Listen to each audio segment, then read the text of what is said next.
Second 96 ক্ষমতাসীন হয়ে এই শেখ হাসিনা বিচিত্রা বলেন আর সেই দৈনিক বাংলা বলেন নিউ নেশন বলেন বন্ধ করেছিল না। আবার যখন 2008 ক্ষমতাসীন হয়েছে তারপরে চ্যানেল 1, দিগন্ত, আজি, ইসলামী টিভি, বাংলা, আমার দেশ সহ শত শত পত্রিকা তারা বন্ধ করে দিয়েছে, টেলিভিশন বন্ধ করে দিয়েছে। আওয়ামী লীগ মানেই পথ প্রকাশের স্বাধীনতায় বিশ্বাস করে না। আওয়ামী লীগ মানেই জনগণের মানবাধিকারে বিশ্বাস করে না, জনগণের ভোটাধিকারে বিশ্বাস করে না। ৭৩-এর নির্বাচনেও তারা যখন তাদের নেতা খন্দকার মুস্তাক এই যে বেশি দূর না দাউদকান্দি গৌরীপুর যখন হেরে যাচ্ছিলেন তখন হেলিকপ্টারে ভোট বাক্স ঢাকায় এনে ঢাকা থেকে রেজাল্ট দিয়েছিল খন্দকার মুস্তাক। হেরে যাচ্ছিলেন কার কাছে জানেন? প্রকৌশলী আব্দুর রশিদ, উনি তখন জাসদের নেতা ছিলেন, ওনার কাছে যখন হেরে যাচ্ছিল। অর্থাৎ ভোট চুরি কিন্তু শুরু হচ্ছে এই আওয়ামী লীগ, ভোট ডাকাতি আওয়ামী লীগ। এই যে ঢাকার ডাকসুর নির্বাচন হলো, ডাকসুর ভোট গণনা হবে, ওই সময় ভোট ডাকাতি হলো। ডাকসু ভবন থেকে ব্যালট বাক্স নিয়ে গেল তাদের তৎকালীন ছাত্রলীগের সোনার ছেলেরা। আর নেতৃত্বে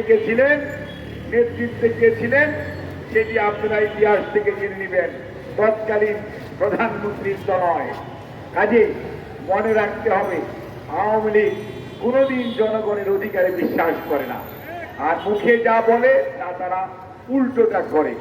এবং এই পতিত স্বৈরাচার পৃথিবীর কোথাও যখন জায়গা পায় না তখন তাদের, কারণ আপনাদের মনে থাকার কথা, এই মোমেন্ট সাহেব বলেছিল দিল্লিতে যে আমাদেরকে আর একটু ক্ষমতায় রাখেন, বলেছিল না? সে বাংলাদেশেও বলেছে।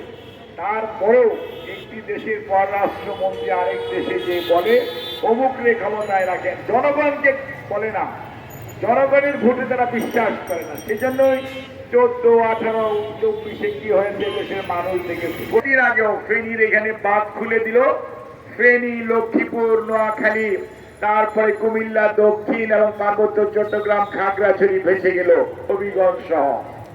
আবার তিস্তাতেও আপনি দেখেন গজলডোবার বাঁধ ছেড়ে দিল, আপনার লালমনিরহাট, রংপুর এবং গাইবান্ধা সহ সবটা ভেসে গেল। অর্থাৎ তারা শুকনার সময় আমাদেরকে পানি দেয় না, আর বর্ষাকালে পানি ছেড়ে দিয়ে তারা আমাদেরকে বন্যা দেয়। অর্থাৎ 53টা ফ্রেন্ড, তারা আমাদের বন্ধু না।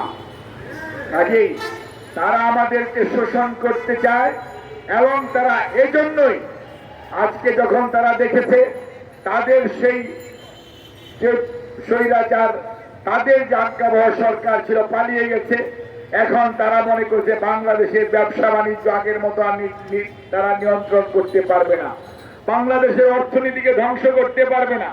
এই যে বাংলাদেশ ব্যাংকের টাকা চলে গেল একটা সুইফট কোডের মাধ্যমে, ওই সময় কনসালটেন্ট যে ছিল সেই কনসালটেন্টের নাম কি আপনাদের মনে থাকার কথা, অনেকেই ভুলে গেছেন। কাজেই সবকিছুর সাথে জড়িত হচ্ছে বাংলাদেশের অর্থনীতিকে ধ্বংস করে দেওয়ার জন্য সবচেয়ে বেশি ভাবে ষড়যন্ত্র করছে এই পার্শ্ববর্তী দেশ ইন্ডিয়া এবং পতিত স্বৈরাচার। কাজে আমরা যে কারণে আজকে দেখেন ভিয়েনা কনভেনশন অনুযায়ী আপনি আপনার দেশের রাষ্ট্রদূত আমার দেশে আছে, বাংলাদেশ সরকারের দায়িত্ব তার নিরাপত্তা দেওয়া। কিন্তু আমরা দেখলাম কলকাতাতে উপ হাই কমিশনের সামনে বিক্ষোভ খালি করে নাই, বাংলাদেশের পতাকাকেও তারা অবমাননা করলো। আবার আগরতলা আমাদের সহকারী হাই কমিশনের অফিসে তারা আক্রমণ করলো এবং সেখানে আক্রমণ করে তারা আমাদের যারা কর্মরত স্টাফ ছিল তাদের জীবনের প্রতি হুমকিও দিল এবং সেখানেও তারা আমাদের পতাকাকে অবমাননা করলো। অর্থাৎ সহকারী হাই কমিশনের অফিসে আক্রমণ করা মানে বাংলাদেশকে আক্রমণ করা। এই জিনিসটি মনে রাখতে হবে। ভিয়েনা কনভেনশন এটাকে সাপোর্ট করে না। এই দায়িত্ব অবশ্যই ভারত সরকার বা মোদী সরকারকে নিতেই হবে। আজকে তারা জোর গলায় বলে, কি বলে, জাতিসংঘ শান্তিরক্ষী বাহিনী নাকি দরকার। আরে বাবা, তোমার এখানে সম বলে ওই দিন একটা মসজিদের জায়গায় 5 জন মুসলমানকে তারা মেরে ফেললো, কই সেখানে তো জাতিসংঘের জন্য বলো না, বাবরি মসজিদের জন্য বললো। তোমার গুজরাটে এত বড় কিলিং হলো, তুমি তো বললে না। এবং আজকে তুমি আজমিরকে নিয়ে প্রশ্ন তুলেছ, যে আজমিরে হিন্দু, মুসলমান, বৌদ্ধ, খ্রিস্টান সকল ধর্মের মানুষ আজকে প্রায় 100 বছর যাবৎ সেখানে মানুষ যায়, আর সেই জায়গাতে আজকে আপনারা প্রশ্ন তুলতেছেন। 1947 সনে যখন দেশ স্বাধীন হয়েছিল, ভারত হয়েছিল, পাকিস্তান হয়েছিল, তখন তো ডিক্লারেশনের মধ্যে ছিল 1947 সনে ধর্মীয় স্থাপনা যেটা যে অবস্থায় আছে, একমাত্র অযোধ্যা ছাড়া আর কোথাও কোনো পরিবর্তন হবে না। আজকে কিন্তু ভারত তার দাদাগিরির কারণে আজকে সে তার সেই ডিক্লারেশন থেকে সরে যাচ্ছে। অর্থাৎ তারা তাদের যে কর্তৃত্ববাদী শাসন, যেটি আমরা পতিত স্বৈরাচারের কাছে দেখেছি, আজকে ভারত কিন্তু আর গণতান্ত্রিক রাষ্ট্র হিসাবে আছে কিনা এটা বিরাট বড় প্রশ্ন। আজকে কর্তৃত্ববাদী শাসকে রূপান্তরিত হয়েছে বর্তমানের শাসক গোষ্ঠী। আমরা স্পষ্ট করে বলতে চাই, ভারতীয় মানুষের সাথে বাংলাদেশের মানুষের কোনো শত্রুতা নেই। আর এই বাংলাদেশে আমরা হিন্দু, মুসলমান, বৌদ্ধ, খ্রিস্টান, চাকমা, মারমা, সাঁওতাল, গারো, আমরা সবাই বাংলাদেশি। আমরা কেউ সংখ্যালঘু না, আমরা কেউ সংখ্যাগুরুও না। আমাদের পরিচয় আমরা বাংলাদেশি, এবং আমরা সকল ধর্মের স্বাধীনতায় বিশ্বাস করি। সাম্প্রদায়িক সম্প্রীতির উজ্জ্বল উদাহরণ বাংলাদেশ। তার প্রকৃষ্ট প্রমাণ, রাজবাড়িতে কয়েকদিন আগে কয়েকজন শ্রমিককে পিটিয়ে মেরে ফেলা হয়েছিল, তারপরেও রাজবাড়ির মানুষ তাদের যে ধৈর্য এবং তাদের যে সাম্প্রদায়িক সম্প্রীতি দিয়ে সেখানে কোনো উস্কানিতে পা দেয় নাই। এর প্রতি উত্তরে কারো বাড়ি ঘরে কোনো ভাঙচুর করে নাই। ঠিক অ্যাডভোকেট সাইফুল ইসলাম আলিফ চট্টগ্রামে শাহাদাত বরণ করলো, নৃশংসভাবে কুপিয়ে হত্যা করা হলো। তারপরেও চট্টগ্রামের মানুষ শুধু নয়, সারা বাংলাদেশের মানুষ কত সাম্প্রদায়িক সম্প্রীতির উদাহরণ যদি সৃষ্টি, এসছে বড় কি উদাহরণ চান? আপনি আমার ভাইকে কুপিয়ে মেরে ফেলবেন, আর আমি আপনার সেই নৃশংস দৃশ্য দেখার পরেও ধৈর্য ধরে আমরা কোনো অবস্থাতেই কোনো ধরনের বিশৃঙ্খলা সৃষ্টি হোক, এটি বাংলাদেশের কোনো মানুষ চায় না, সরকার চায় নাই, কোন রাজনৈতিক দলও চায় নাই। সকল রাজনৈতিক দল ঐক্যবদ্ধভাবে সরকারের পাশে, দেশের পাশে, দেশের স্বার্থে আজকে একত্রিত। কোন অবস্থাতেই সাম্প্রদায়িক সম্প্রীতির রক্ষার জন্য কোন অবস্থাতে কোন উস্কানিতে পা দেওয়া যাবে না। কারণ তারা চায় আমাদেরকে, আপনাদেরকে বিপদগামী করতে। আমরা যখন গণতন্ত্রে উঠতে যাচ্ছি, আমরা যখন গণতন্ত্র অর্থাৎ জনগণের অধিকার জনগণকে ফেরত দেওয়ার জন্য অন্তর্বর্তীকালীন সরকার যখন বিভিন্ন পদক্ষেপ গ্রহণ করছে, দেশের মানুষ যখন তার অধিকার ফেরত পাওয়ার জন্য উন্মুখ হয়ে আছে, দেশের মানুষ যখন তাদের মানবাধিকার ফেরত পাওয়া এবং যারা শহীদ হয়েছে তার বিচার এই দেশে করতে চায়, আজ সেই সময় আজকে আমাদেরকে বিশৃঙ্খলা অর্থাৎ আমাদেরকে বিভাজিত করতে চায়। মনে রাখতে হবে, বিডিআর কিলিং বলেন, আর এই বিগত 15.5 বছরে আমাদের যে শত শত ভাই গুম হয়েছে, কত কত নেতা কর্মীর ফাঁসি হয়েছে, কত কত নেতা কর্মী শহীদ হয়েছে, প্রত্যেকটা বিচারের প্রশ্ন যখন আসতেছে তখনই বাংলাদেশকে বিশৃঙ্খলার দিকে ধাবিত করার চেষ্টা করা হচ্ছে। তার কারণ তারা জানে যদি বিচার হয় তাহলে তাদের কি হবে কোর্ট বলতে পারবে। সাধারণ মানুষ বিশ্বাস করে তাদের হয়তো অনেকেরই ফাঁসিও হওয়ার সম্ভাবনা আছে।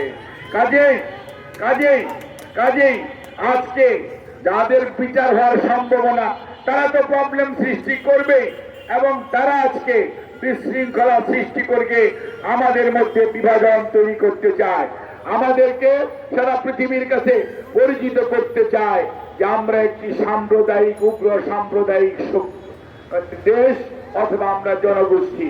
কিন্তু তাদের সেই ষড়যন্ত্র কোন অবস্থাতে নাম হবে না।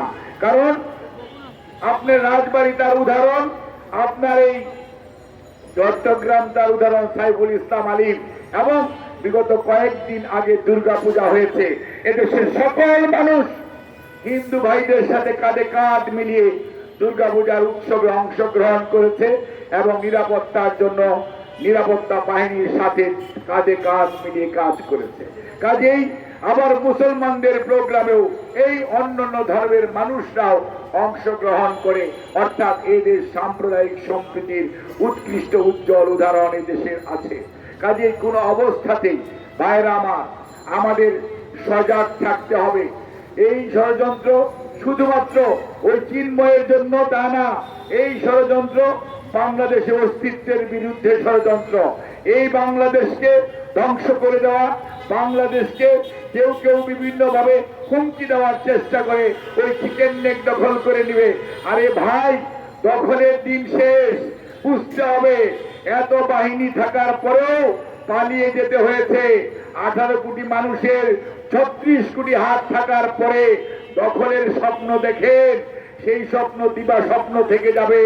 36 কোটি হাত প্রতিরোধ করবে যে কোনো এই সমস্ত সংস্কার সম্প্রসারণ করার চেষ্টা করবে, আধিপত্যবাদী সম্প্রসারণবাদী যে কোনো উদ্যোগকে এই সরকার শুধু নয়, এদেশের মানুষ 18 কোটি মানুষ ঐক্যবদ্ধভাবে প্রতিরোধ করবে এবং যে কোনো পরিস্থিতিতে তারা তাদের স্বাধীনতা এবং সার্বভৌমত্ব অক্ষুণ্ণ রাখার জন্য শেষ রক্তবিন্দু দিয়েও চেষ্টা করবে।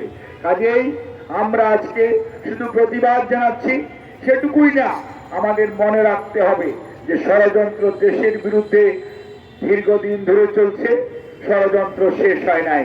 কোন অবস্থাতেই ভাবার কারণ নাই আপনার অধিকার আপনি এমনি এমনি ফেরত পাবেন। যেরকম ভাবে জনাব তারেক রহমান সাহেব বলেছেন না, আন্দোলনে ছিলেন, আছেন এবং থাকবেন। আগামী দিনের লড়াই হবে আরো কঠিন। দেখেন বন্ধুরা, আস্তে আস্তে আমাদের সামনে কঠিন সময় আসতেছে। এই সময় দরকার ঐক্য, এবং জাতীয় ঐক্যই পারে যে কোনো ষড়যন্ত্রকে ছিন্ন করতে এবং সম্প্রসারণবাদী ষড়যন্ত্রকারীদেরকে প্রতিরোধ করতে। আপনাদের সবাইকে ধন্যবাদ। আল্লাহ হাফেজ। বাংলাদেশ জিন্দাবাদ।